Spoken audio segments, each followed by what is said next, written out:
Hi, everybody. Happy Friday. This is Steph, the founder of Host Agency Reviews, and you are tuning in for the Friday 15, where every Friday, 12 p.m. Central Time, we go ahead and answer the questions that you have submitted to us. If you have a question, we would love to hear from you and help get you an answer. And a lot of times it also helps us learn. But you can submit your question by going to hostagencyreviews.com/Friday15 and submitting your questions. And then you can also find a library of all the previous Friday 15 episodes in there as well. So welcome, everybody. It has been, I think, a couple weeks since I've been on, and the team here at HAR has done an amazing job of taking over. I was hit pretty hard with the flu, and I'm still recovering. And also, while having the flu, I was bit by a desert recluse while laying in bed, which was also very exciting. So it's been quite the eventful few weeks for me here in Tucson, as I've learned there's a lot of venomous things within the desert that I need to be careful of. And so now I'm afraid of everything. So let's get into today's show. But before we do, a big thank you to Andavo Travel, who is sponsoring today's episode. We are hugely grateful for their support. They are a host agency, and if you have not checked them out, we will put a link to Andavo's profile in the comments as well as in the description so that you can check them out. Couple things before we get into our questions. So the first thing is Misty, who is a active duty Air Force. She is looking to retire in a few years, and she wants to become a travel advisor. And we have been in contact the last year because she let me know about this really neat program called SkillBridge through the Department of Defense. If you are not aware of it, it's this really neat program. It allows someone from the military that is transitioning out of it to intern with a company for the last 180 days that they are on active duty. So it gives these military members time to learn the new skills as they transition back into civilian life, which, if you know anyone that has been in the military, that can be a really tough transition. So this is a great way to bridge that.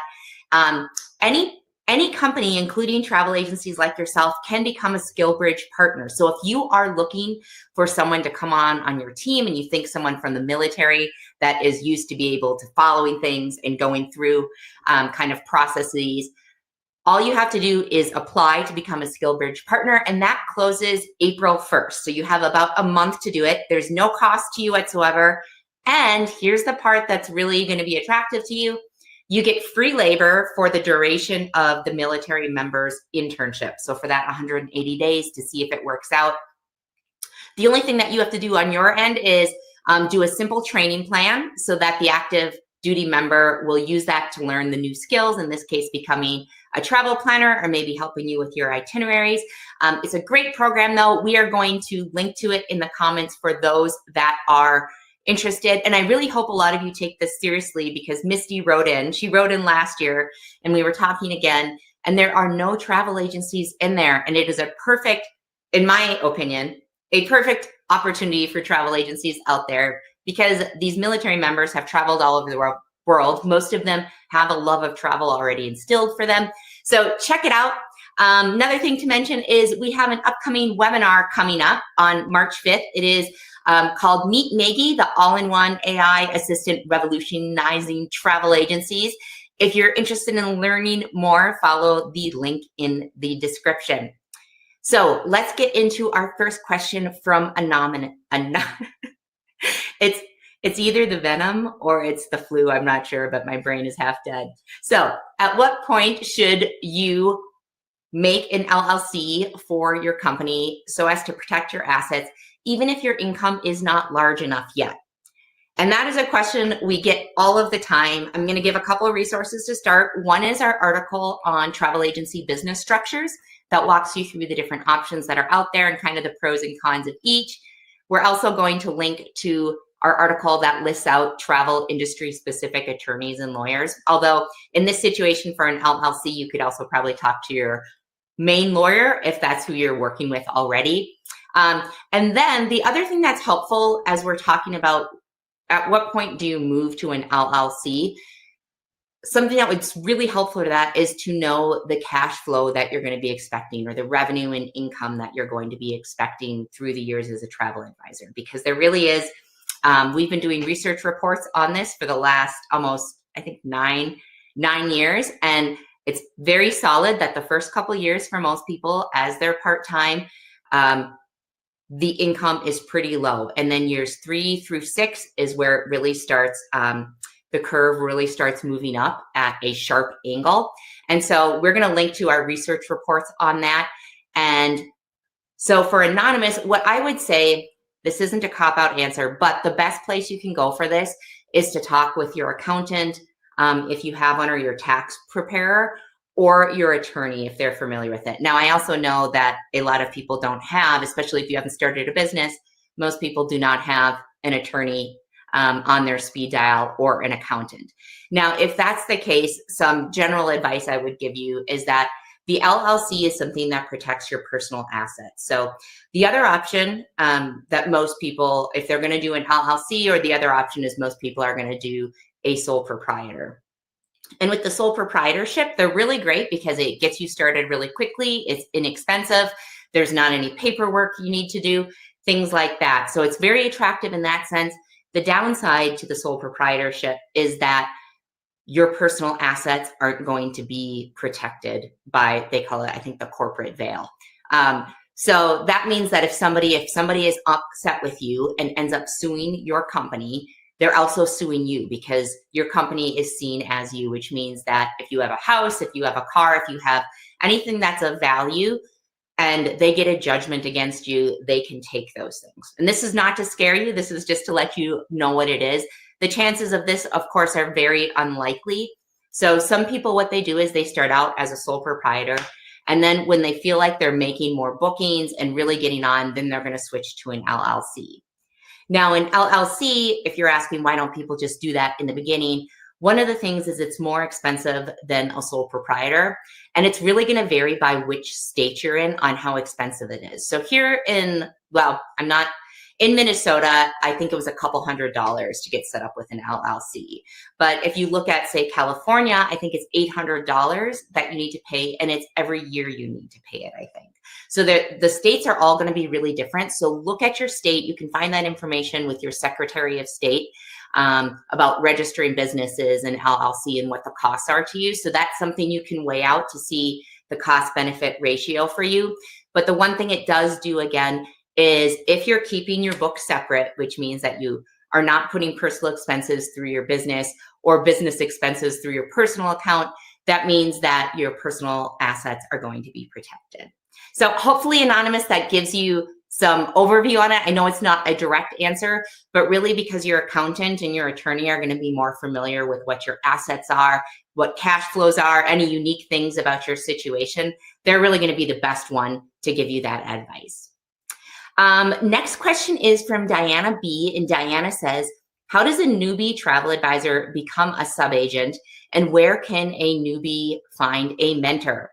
So Diana, these are both excellent questions. Let me share my screen really quick because I am going to bring up, this is a profile for a host agency. So we have Ondavo up here, and a great place to check on becoming a subagent as well as figuring out mentors is find out which host agencies. They are going to be a great resource for you in both finding someone that takes on subagents as well as finding someone that's going to be a mentor for you. So what I would do is narrow it down to which host agencies you are most interested in. And at this point, it could even be 10 or 15. It doesn't need to be narrowed down to 3 to 5. These are not your final finalists. You're just trying to bring in information that is going to help you make a good decision for what's important to you right now. So go into the question and answers tab on any host agency's profile, and you can ask your question on here. I would ask one separately that says, you know, do you have anyone, if I was interested in becoming a sub-advisor for one of your advisors, would you be willing to make introductions? And then I would ask another question separately that says, what kind of mentoring programs do you have available to me? And the other thing to note is that on host profiles, you'll also be able to kind of whittle things down, because under program details, for those that are listening in, you're just going to have to imagine, but under program details on host profiles, there's an area that says allow sub-agents, and it will tell you yes or no if they allow the sub-agents. So check that out. Ask that on the profiles, Diana, because everyone is going to be a little different. And when you're checking in on the sub-agent too, If the host agency does it and you like them and you want to ask more questions, some things that I would ask is what's involved with becoming a sub-agent for that advisor?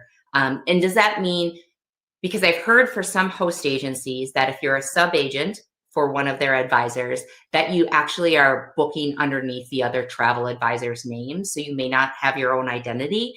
So check on that, because that's going to be something that's really big and that's really important.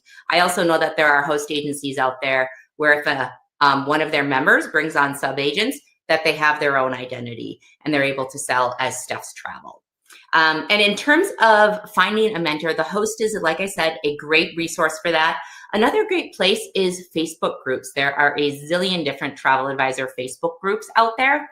And what I would do, instead of just asking the question, is anyone willing to be my mentor, is I would sit and listen, figure out who seems to really know their stuff in there, and build a relationship, and then ask them, as you get to know them more, if they would be willing to be your mentor. Another thing is, you don't need to formally ask. If you build a relationship with someone and they're getting things out of it and you're getting things out of it, that's a mentorship, but it doesn't need to be formalized. So last question for today, we have, let's see. Whoops. Oh, I'm going to pull down that screen. All right, our last question for today is from Karen B. And this is a great question, Karen. I don't think we've gotten this one before. Karen says, I always worry about being considered the merchant of record on flights and being on the hook for any refunds that are due to the client while waiting on the airline to send the refund. Any thoughts on this?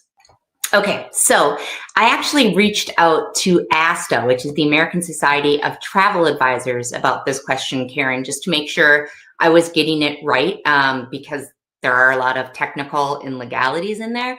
And for those that don't know, ASTA is an amazing organization to belong to. They are our voice on the Hill. They make it so that when legislation goes through or is proposed, that we know what's going on, and our interests as travel advisors is represented, because our interests are obviously going to be very different than, say, the airline's interest versus the online travel agency's interest. And in some cases, online travel agencies and travel agencies line up their interests together. So they orchestrate all that and give this great information for us. So we're going to link to their website. If you haven't joined already, definitely consider it.